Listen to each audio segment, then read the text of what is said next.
Bonjour les éternels. Alors j'avais envie d'allumer une petite bougie au moment où je commence la vidéo. Voilà. Simplement en me disant que j'allume la lumière qui est en chacun de nous. Donc je la mets juste là pendant que je parle. Donc je me suis rendu compte que je ne m'étais pas connectée plus que ça le week-end. Euh, Ça m'a fait un bien fou en fait d'être dehors et de peut-être jeter un petit œil de temps en temps sur le smartphone, mais vraiment d'être dans une bulle d'amour et de soleil, quoi. Donc me voilà ce lundi matin pour le deuxième jour de notre défi de la bienveillance. Alors je ne sais pas vous, je ne sais pas ce qui se passe pour vous dans ce défi. J'ai lu une ou deux personnes qui témoignent et c'est magnifique.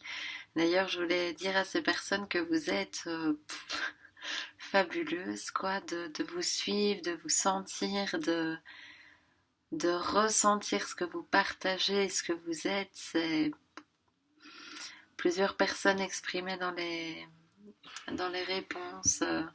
Je sais qu'Anita, tu as partagé quelque chose de vraiment très très émouvant. Sandrine disait qu'elle avait les larmes aux yeux avec toi et c'était complètement partagé. Donc c'est beau tout ça, c'est gai de voir que quand on écoute finalement une toute petite voix à l'intérieur qui dit et si on faisait un défi de 7 jours de bienveillance envers soi, bah que c'est pas du tout quelque chose de personnel et que c'est quelque chose qui finalement agit et s'exprime chez plein de monde, quoi. Donc merci beaucoup pour ça. Alors en ce qui concerne mon deuxième jour, alors le temps finalement ne signifie plus trop grand chose, mais on va dire que d'ici la dernière vidéo à maintenant, moi ce que j'ai vécu et qui finalement était très drôle, et je vous assure que oui, c'est à se fendre de rire, quoi. En fait, moi, j'ai observé un tas de petits trucs très, très, très concrets, euh, du genre, je fais à manger et il y a un truc qui se passe pas bien, quoi, et j'observe souvent mes petits réflexes à me traiter de bête.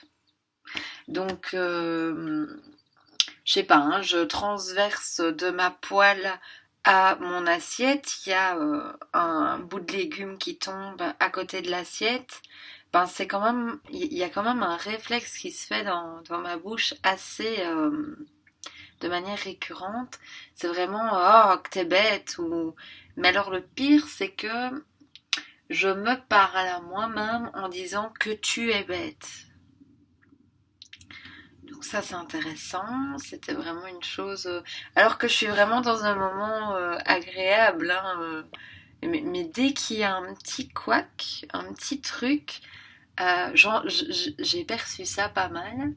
Et alors le comble du comble, c'est que hier matin, je me dis allez, je vais me faire un magnifique smoothie. Alors je découpe mes ananas, enfin je prépare tout, vous voyez, je mets tout dans le blender et tout. Et puis, à la dernière fois où j'active le blender, je vois mon smoothie qui commence à dégouliner par le bas du blender. Et là, je me dis, catastrophe. Alors, vous n'avez pas idée à quel point je me suis captée en train de me traiter de conne. Donc, en fait, j'ai vu cette habitude de m'accuser, moi, de nulle ou de conne ou de bête et tout et tout. Au lieu d'accepter ce qui est, c'est-à-dire le bas du blender est en train de se dévisser et peut-être que mon intelligence n'a rien à voir là-dedans. Donc, enfin, c'était vraiment. J'ai adoré observer ça parce que je ne vous cache pas que avant je serais tombée dans cette espèce de panneau de ah, et t'es conne, et puis nana, et puis. et puis pas m'en rendre compte. Et là, je me suis juste mais éclatée de rire, quoi. Je me suis dit, mais ça va mourir de rire ce truc. Et puis, bon, bref, je m'en suis retrouvée à essayer de dépatouiller le blender. Et puis, bon, ça dégoulinait sur les murs, les machins. Enfin, c'était vraiment drôle. Et puis, pour la petite histoire, le peu que j'ai récupéré était dégoûtant. Et là, je sentais une envie de dire, et en plus, t'as pas été capable de faire un bon truc ou quoi. Et puis, enfin, vraiment avec ce centrage de l'amour en moi qui sait que ça n'a rien à voir et que, enfin voilà, il y a vraiment eu cette autorisation de se dire, mais enfin, je suis l'intelligence, je suis magnifique, enfin, il y avait vraiment ce, peu importe ce qu'il se passe, cela n'a aucun impact, n'a aucune signification par rapport à ce que je suis. Et donc je sentais vraiment cette décision de couper, que ce que je suis est lié à mes faits, aux événements de la vie, même tout simplement, quoi. Donc c'était ce que j'avais envie de déposer avec vous. Euh, mais c'était vraiment drôle, quoi. Parce que c'était waouh. Alors je sentais aussi que c'était comme une habitude. Alors sûrement très très très fort lié à des blessures d'enfance où j'ai cru que j'étais peut-être moins intelligente par exemple que mon frère parce que je rentrais beaucoup moins dans les cases, etc. Et donc je trouvais que c'était très très beau de se libérer de ça. Vraiment, donc ben, évidemment par l'intermédiaire de mes mots, je vous invite à juste observer, tiens, si vous avez des réflexes de vous parler peut-être un peu sévèrement ou ridiculement finalement. Voilà, et est-ce que finalement ça vient d'interprétation de notre enfance, de notre jeunesse et tout quoi.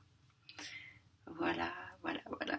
Donc c'est une merveille, c'est un plaisir de faire ces 7 jours ensemble, juste de observation et bienveillance. Et même quand euh, les moments où j'observe pas du tout de quoi ou quoi que ce soit, je décide juste en fait de me brancher à la bienveillance qui est à l'intérieur de moi. Et ça fait comme un bain d'amour, ça fait comme s'il y avait des paillettes dorées partout qui me dorlotent, quoi. Donc je vous les envoie aussi, ces paillettes. Et j'espère que ça avance bien pour vous. Pas dans un mouvement de changer les choses, juste dans la verticalité, de descendre dans votre cœur et voir tout ce qui s'y trouve. Je vous embrasse bien fort et je vous dis à demain.